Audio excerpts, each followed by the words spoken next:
up high, and the dreams that you dream of once in a lullaby.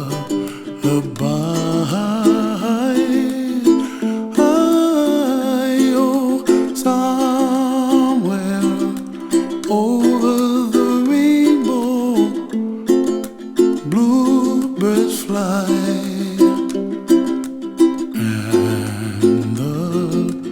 Dreams that you dream of, dreams really do come true. Ooh, someday you wish upon a star, wake up where the clouds are far behind me, where trouble melts like lemon drops, high above the chimney top. That's where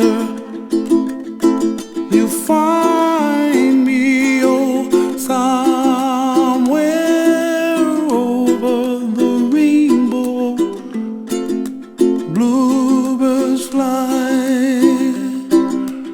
and the dreams that you dare to, oh why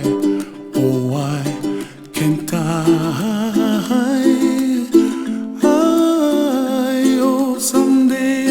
Upon a star, wake up where the clouds are far behind me, where trouble melts like a lemon drops, high above the chimney top. That's where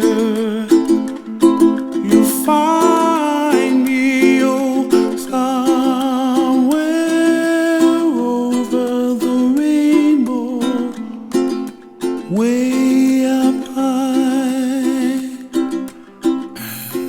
and the dreams that you dare to, why, oh why can't I?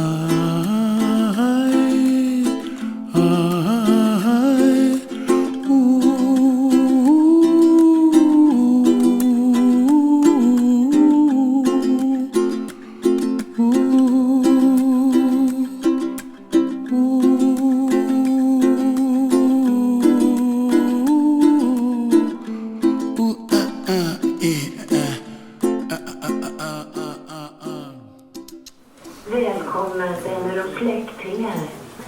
Vi samlas ikväll för att fira en milstolpe i livet för Alex Levny. Jag har känt Alex sedan 1968 när vi var på kollega. Vi har delat många äventyr. Våra familjer har tagit många semestrar tillsammans. Under årens lopp har jag sett Alex söka efter en annan identitet. Inte från Brucianer, men en inre frid och ro. Min berättelse börjar vår sista år på kollega. Okay, that's it. For those of you who didn't understand what that was, welcome friends and relatives. We gather tonight to celebrate a milestone in the life of Alex Lerner. I have known Alex since 1968 when we were in college. We've shared many adventures. Our family have taken many vacations together. Over the years, I've watched Alex search for a different identity, not like Bruce Jenner, but an inner peace. My story begins our senior year of college. And this is where I had problems. I mean, men, as a general nature, tend to be more, how can I say this simply? We have slips of the tongue and we say things we probably shouldn't say. So I have a conscience. She's sitting over here. This is my wife, Diane.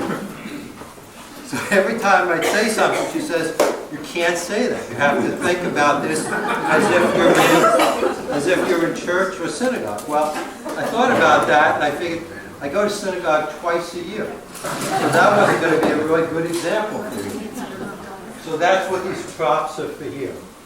I have a ruler to remember to stay straight on the topic and not deviate. And a bar of soap in case I'm really dirty.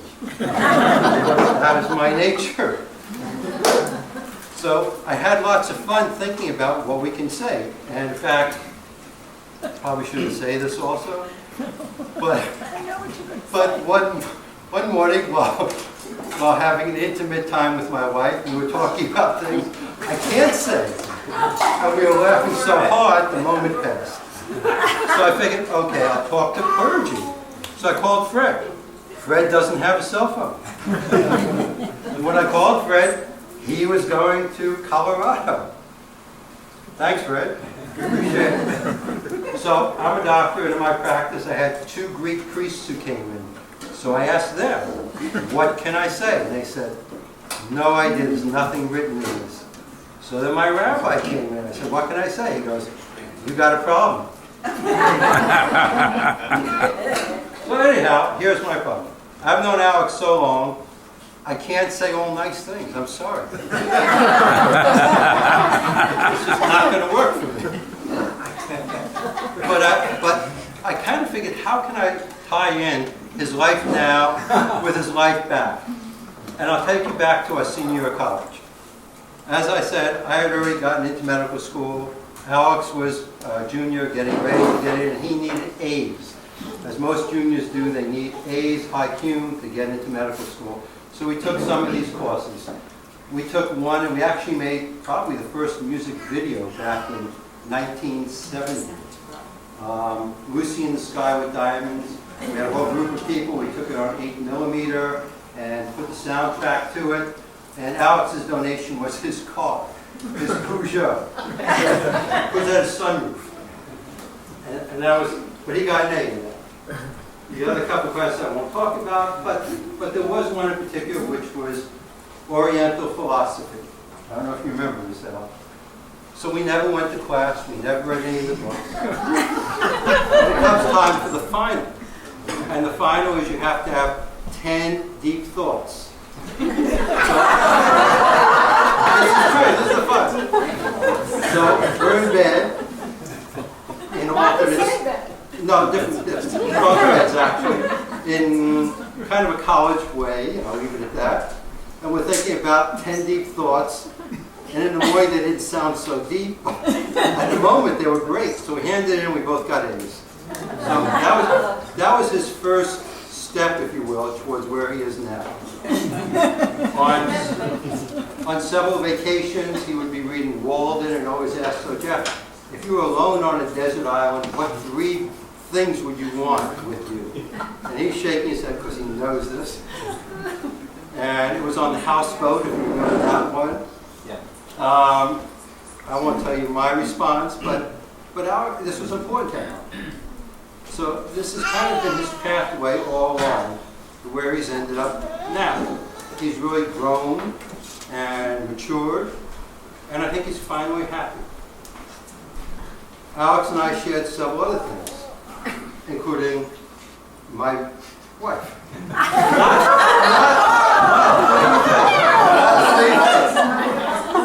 Diane lived in the suite below us. And she went out with Alex twice. And I have to thank Alex for not going out for the 3rd time, because otherwise I probably wouldn't have married her. And I've been happy for 43 years. I got to get one more card here, because there were some milestones that occurred in Alex's life.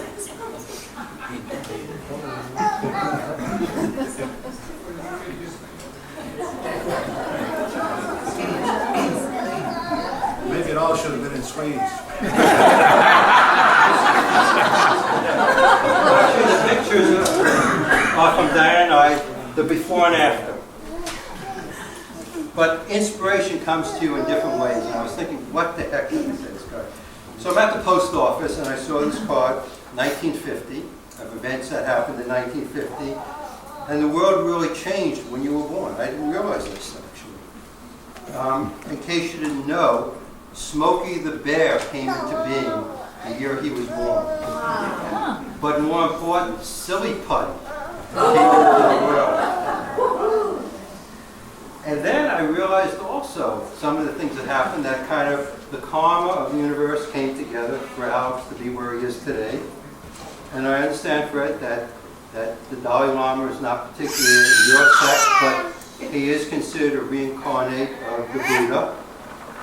And he fled from Tibet that same year when the Communist Chinese came and invaded his country. But also on the flip side, since there's always a good and a bad, Mother Teresa founded her clinics in India that same exact year. And then we come to some of the important people who were born. And that same year as Alex. Well, before I get to actually the Communist Chinese invaded North Korea when Alex was born. Almost to the day. I mean, it's actually the same day, like the International Day Mark. So they knew something was bad when he was born. So it would disrupt their life. But people who were born on Alex's birthday, Stevie Wonder, Tom Petty,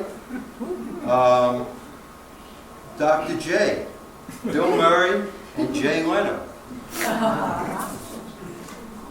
So, important.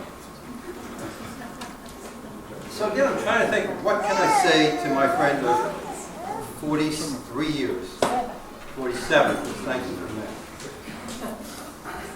So, years ago, I gave up on haircutters. I mean, there were several men in the room who would go with me and they said, "We're $25 to cut our hair," and then give a tip for 5 minutes. It's not. So I bought a wall and my wife does my hair. I'm sitting there and I happen to see this. And this is called Amazing Grace. And it just hit me. And it says, "The natural aging process may cause our bodies to descend, but our spirits need not descend into worry. With time comes wisdom, character, strength, and perspective. Our bodies are teaching us flexibility and the glory of embracing change on our beautiful journey. We can fight against the flow, we can yield to knowing our bodies, gaining our souls, and finding our grace." Happy birthday, Alex. Perfect.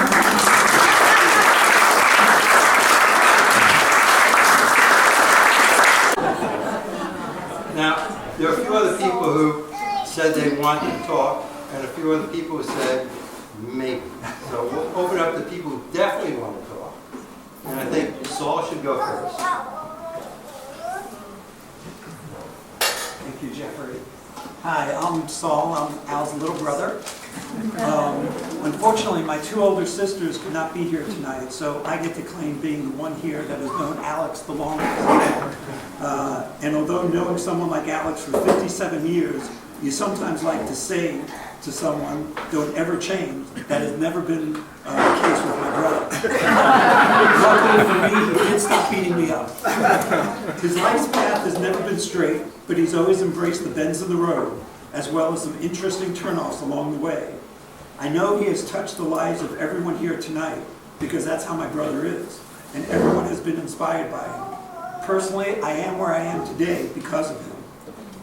We all know he was instrumental in building this building and this center, and it certainly was not because he was thinking of having a party here.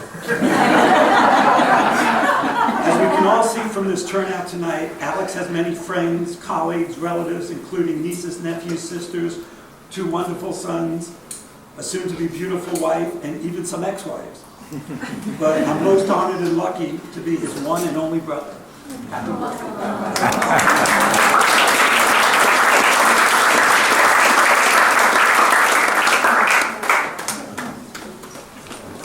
I think my wife Diane had a few words, but she's known him pretty much as long as I have.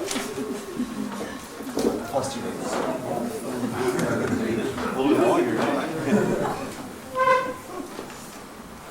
Well, a little of what I have to say gets a little repetitious from Jeff because all our experiences are pretty much the same. But we are all here to celebrate Alex Lerner on his 65th birthday. I'm Diane Carr, and I've been friends with Alex for 45 of those 65 years, and have grown to regard he and Helena as family. We met in college, Stony Brook, State University of New York in Stony Brook. And the day I met Alex, I also met my husband Jeff. So we lived in the same dorm, and it's been a long ride. This was 70, definitely the age of Aquarius, a time of personal growth and opportunity. I too have a lot to say, so you have to read between the lines because there's a lot I won't say tonight. From college, we all took divergent paths. Jeff and I eventually reconnected and married, while Alex went to Nebraska, Texas, and ultimately we all ended up back together in Tampa Bay in the same year. Without planning or trying, the medical practice opportunities arose, and here we are. By this time, we all had young children, and our families continued to grow and change. I try to remember all the vacations we took together, and there were a lot. Many times I was the only woman in a very masculine group, so we did a lot of hiking, horseback riding, skiing, and snowmobiling. I'm not the most athletic of women, but I was forced to participate to remain included and loved every minute of those trips. We went to Acadia National Park, North Carolina, Camp G, as well as a second trip skiing in Colorado. I won't talk about that. And an adult trip to Jamaica. I will talk about that. They even had us to their home in Stockholm last year. Jeff also took trips with Alex, both before we were married, with a group of friends, and then with the boys later on, which I was not included in. We have watched Alex's constant search for actualization and purpose. I feel that he is very content now in his life, able to continue his personal changes while enjoying life, his family, and now even grandchild Parker. We were all together while Megan was in labor. We were with Alex and Helene and had dinner, and then they went to the hospital to go meet their new grandchild. How exciting after a career of being an OBGYN to finally have a grandchild. I could say more about Alex, but I think Jeff talked enough. But I think in summary, it's best to just say that we have grown from the age of Aquarius to just plain old age. It's been a fun ride taking this journey with you and yours, and I look forward to many more years of celebrating milestones together. I can only wish you the best in the years ahead and a lifetime of peace, love, joy, and friendship.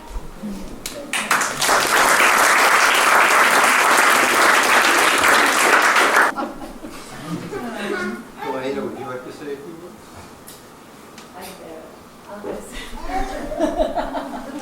For me.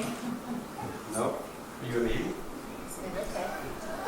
You can say it in Swedish. Yeah, I don't know. Maybe I should say it in Swedish. Play the tape. So,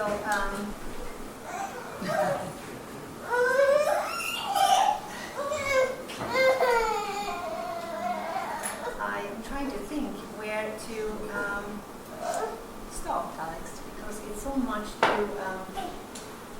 I was thinking before what I could say actually about you and to you, and it's so much to say. I could go back to. I can't go quite as far back as Jeff and Diane. But what the stories I've heard from when you were born in New York, I can tell stories about your children, your career. You know, we already heard a little bit about today. I could tell about your drive. You know, when you want something, you really, really go for it. And when you feel trust and you feel like you can depend on something, then it has no limits. So I could go on and on and on, but instead I'm going to share a few thoughts with you from my mother. And as some of you know in here, it took a little while for her to warm up to people sometime. And when we met, when she first met you about 17 years ago, you were no exception. It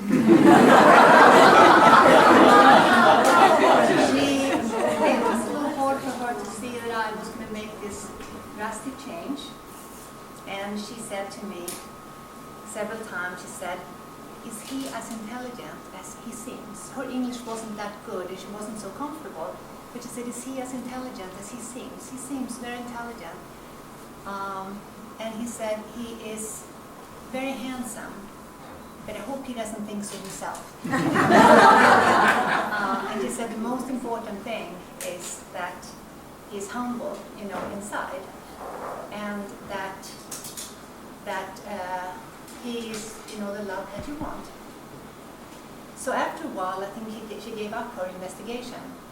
And I think that she realized that you and I, we had a lot to share, a lot in common, and had many, many wonderful moments. So I think that was like the beginning part. And then when you and I were together, we brought 7 children, into our shared home. And boy, that's when trouble started sometimes.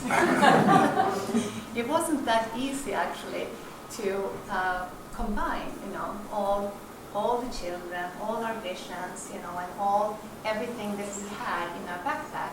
But we were so in love that we thought that everything was going to work.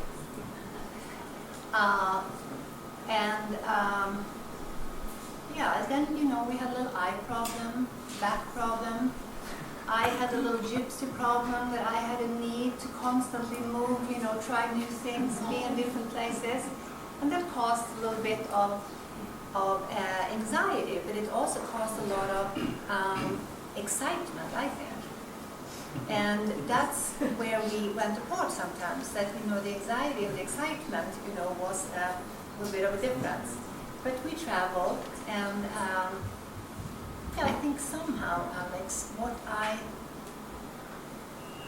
want to say is that all the experience that we share together, it's been a journey, and it's been a hell of a journey sometimes. But it is the journey that we're constantly on, and that is worth so much more than the destination. And there is nobody that I'd rather spend a journey with than with you. It never gets boring.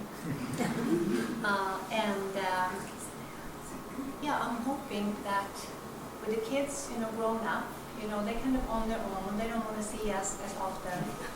You and I, we have our ventures and new adventures. I just feel like that there's no measure of time what we can do together, what we can be together. And there's no measure of time. So how about forever?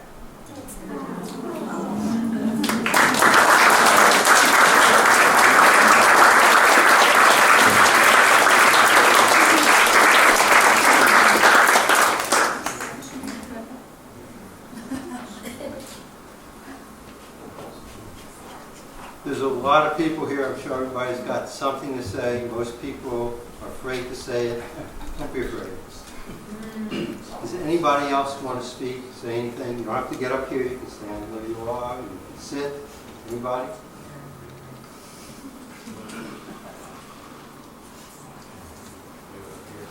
Yes, so you're the next contestant. Moved here from Tampa down to Sun City, New York. Yeah, right. Been in New York. Okay. I didn't plan anything. I looked for some poetry that might be appropriate, and I found that saying anything that has already been written about Alex and our relationship just doesn't fit. My first experience of meeting Alex many years ago at Southern Dharma at a retreat, and over the years I came to understand Alex and who he is, and at that retreat he expressed what some people would call world view. And that topic has come up several times in our adventures in Florida community, and if anybody's going to have a question or comment in our meetings and gatherings, it would be Alex. And if there were a contract for Alex in life, there's no fine print. What you see is what you get. Now, 4 years ago, maybe 4.5, I asked Alex for some pictures of this property. I got a picture of the facility from the outside, and I was primarily interested in the nuts and bolts and guts of this property didn't get it. It was not necessarily intentional, and in the last 3 years, Alex and I have worked arm to arm, shoulder to shoulder, head to head to have this facility manifest itself. And that spirit of friendship, brotherhood, and cooperation is paramount. And not having any brothers or sisters, I see Alex as a true brother, and if I could have a brother, it would be Alex.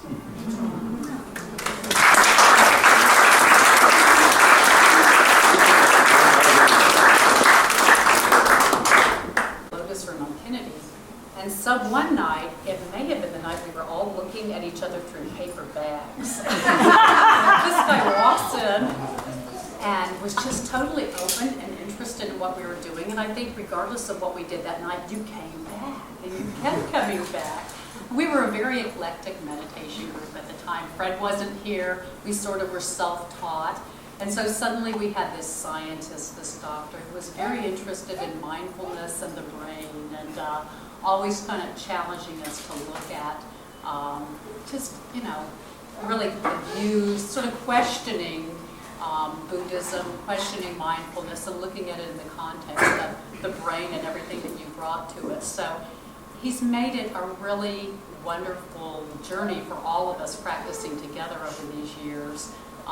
Your freshness, your openness, your creativity. Alex teaches a lot of classes for the Mindfulness Institute, science and the brain and mindfulness, and just looking at how this affects people in a lot of different ways. So he's enriched so much of what we've done. He's also been so open. He kept telling Fred we were looking for a new home. And we went from renting a yoga studio 2 hours, one night a week, to buying this property. But he said, you know, I've been volunteering at this church. You want to come over and take a look? And we're like, you know, Nebraska Avenue. But he was persistent, stayed on it. We came over and looked. And it's amazing through your leadership and you and Sam working together really with Fred that we've created this incredible spot here. So value all of your creativity, your openness, your warmth, your conscientiousness. There are a million hurdles, as you can imagine, with the city, with permitting, with a million things that have gone wrong with this building over the years. And Alex just patiently worked through in his very intelligent and conscientious and very caring way, every single one of them. And it's been a wonder and a delight to share this with you. So happy birthday.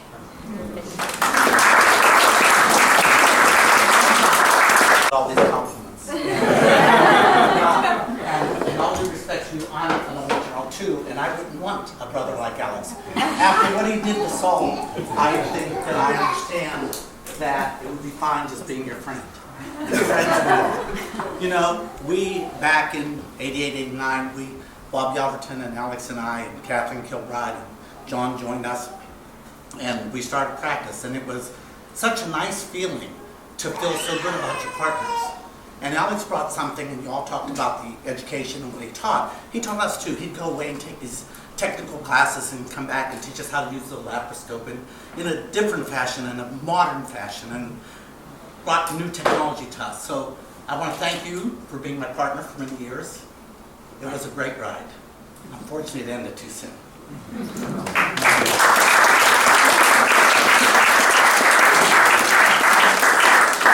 For as long as many of you have known for a few years now since I've been here. And wow. Sometimes, and I've even told Alex, I think from what some of you have said, he really, he challenges perception, you know, our thoughts. He puts things out there. And sometimes in the beginning when I first met him, he would irritate me. But it's things you said, just like Fred, but things he would say would stick in my head, in my kind of like, you know, in an irritating way. And I would, but it was again, it was part of the practice. And I've come to really appreciate, actually, I've got to know you, in such a meaningful way, I feel like, because sometimes we spend a lot of time in silence together. And we have some really intimate times when we talk and when share things here in the center. And although I don't know you for as long, I feel like I know you. And in the past 3 years, you've grown too. I sense that, and I so appreciate your warmth always, that's always been there. And it's always been the overriding part of you that I could see through, even when you would say things sometimes. But I just so appreciate that you are a part of this and that you do bring things up, and that you are such a warm and loving pet. For about 5 or 6 years, so I don't have a lot to say, but I've served on the board with Alex, and to me, it was an incredible experience working with Alex in that capacity. His intelligence and his care about the center and our Sangha, and not just us, but what our mission is to help people, is so genuine and absolutely selfless. I mean, everything he does here, I just see coming straight from generosity. I often, when I see Alex, I think generosity, almost as if it was in the dictionary.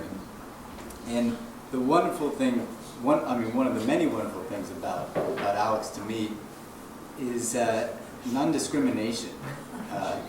He doesn't try to hide his background or who he is, but he completely accepts everybody where they are. Many times working at the airport, I'm a skycap, so I go to people's bags and get into their cars and get their bags out. Alex would show up, and he'd just come out and give me a hug, and we were completely equals. He wasn't ashamed to say hi to me. I wasn't embarrassed to say hi to him. And it's just, I mean, to me, Alex cuts through all the outer layers, and he's genuine, and he cares, and he's a wonderful guy.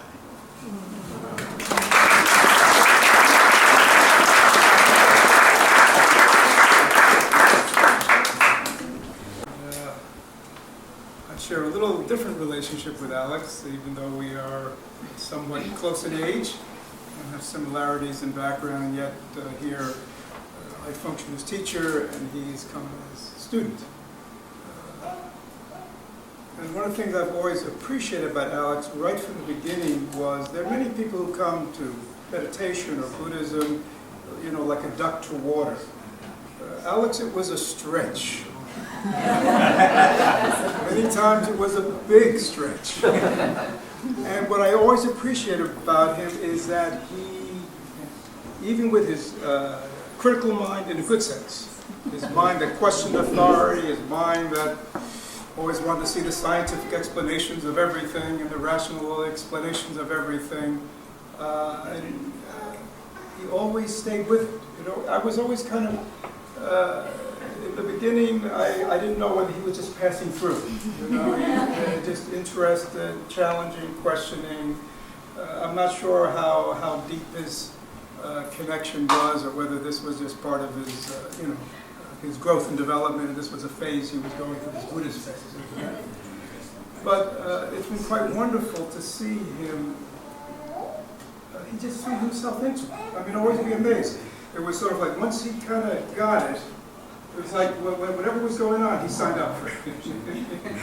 Retreats, workshops, or meditation, or a trip to India. It was like there was Alex.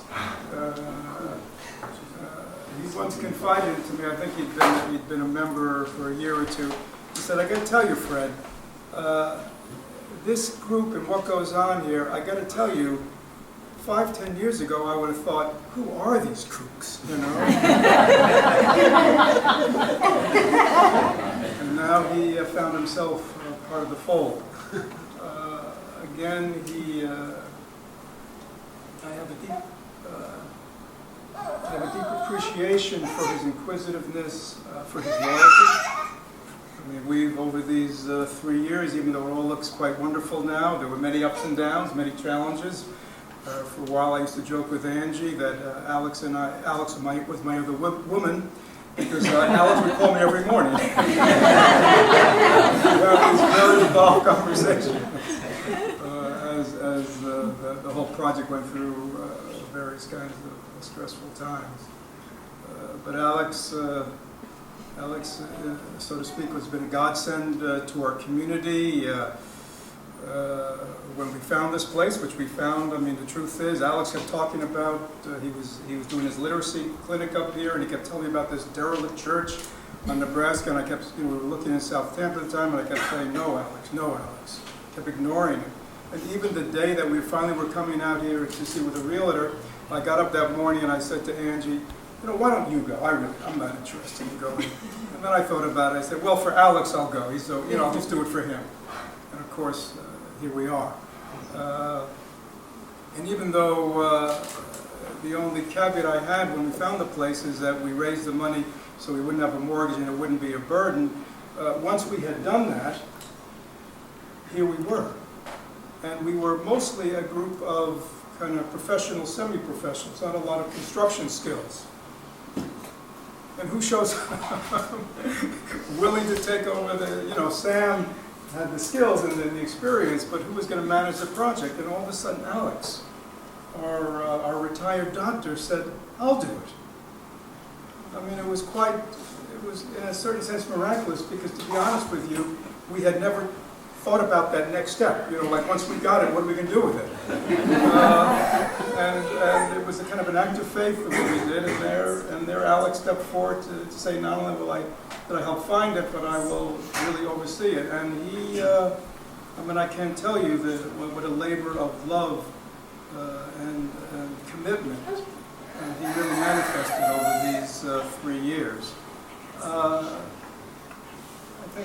think Alex is a good man.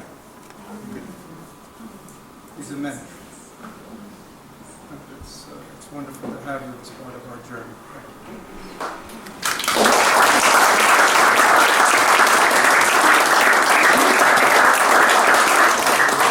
Don't sit down, Alex. It's your turn. I thought one of the nice things about having your party is you don't have to worry about singing. It's very moving to, first of all, think you're going out to dinner and then walk into this. But I do have a great deal of appreciation for tonight and for the people that are in this room. Life is very interesting. I went ahead and had a career as a physician. I went ahead and really enjoyed that career. I mean, I really enjoyed it. I thought I would be doing it for a lot longer, and then things happen, and we make plans, and then things happen, and things go differently than we think they will. And I retired back in 2000, and I struggled for several years because I did not want to do anything other than what I did, but I had to go ahead and sort of recreate myself, and that's not easy because it's much more mental than anything else. And I just kept on thinking about what I'd lost. I thought about what I was missing, and it would never be as good. It would never be the same. I liked my practice, I liked my partners, I liked my patients, I liked what I did. So that was a loss for me, and I struggled for several years. And Helena saw me struggling and pulled me out of the country. She figured maybe I needed a change of scenery or something. I don't know. But changing your venue doesn't really work when you talk about deep loss. So over the course of several years, I started to see things differently, and everything is attitude. But when you open up and you don't keep thinking about the loss that you have, but the potential of what you could find and discover, it becomes a different experience, and that's what I found. And one of the things that I found was this meditation group. And trust me, if anybody knew me when I was a physician, this would be the last thing that I would gravitate to. This was all woo-woo stuff. This did not resonate with me. It didn't do anything for me. But I was curious, and I stumbled into it. I didn't really have any intention of getting into meditation, but I was having problems with back pain, so I took what they call a mindfulness-based stress reduction class. It was an 8-week course, and that was my first introduction to meditation, and I just genuinely thought it was something that I wanted to learn more about, and that's when I sort of walked into the door at this Dancing Waters Sangha, Dancing Waters, something of that sort, on Lotus. It was the Lotus Room on Kennedy, and this Buddhist group was there, and they were meeting, and they were talking about stuff that I thought was odd, but I was curious. So I kept with them, and as I started to see them as who they were, not just what they represented, it started to click, and I started to have a genuine interest in what they were doing and how they were viewing life, and I started to have a deeper understanding, but also an appreciation for these people that just grew. It was not something that I ever planned. I would have never envisioned that being something that would have interested me, and I would have never put all the effort that I put in over the years, because it just was the furthest thing from my mind if I was going to set out and plan something. And yet here I am. So for causes and conditions, things happen, and that's the way life is. And I am very grateful and very appreciative to my benefactors, the people who, without them, I wouldn't be here now. My parents, my family, my friends, my colleagues, and most of all, my wonderful wife, Elena, who I think had something to do with this. So I thank you all, and it's been very special, and I will remember this for a long, long time. Thank you.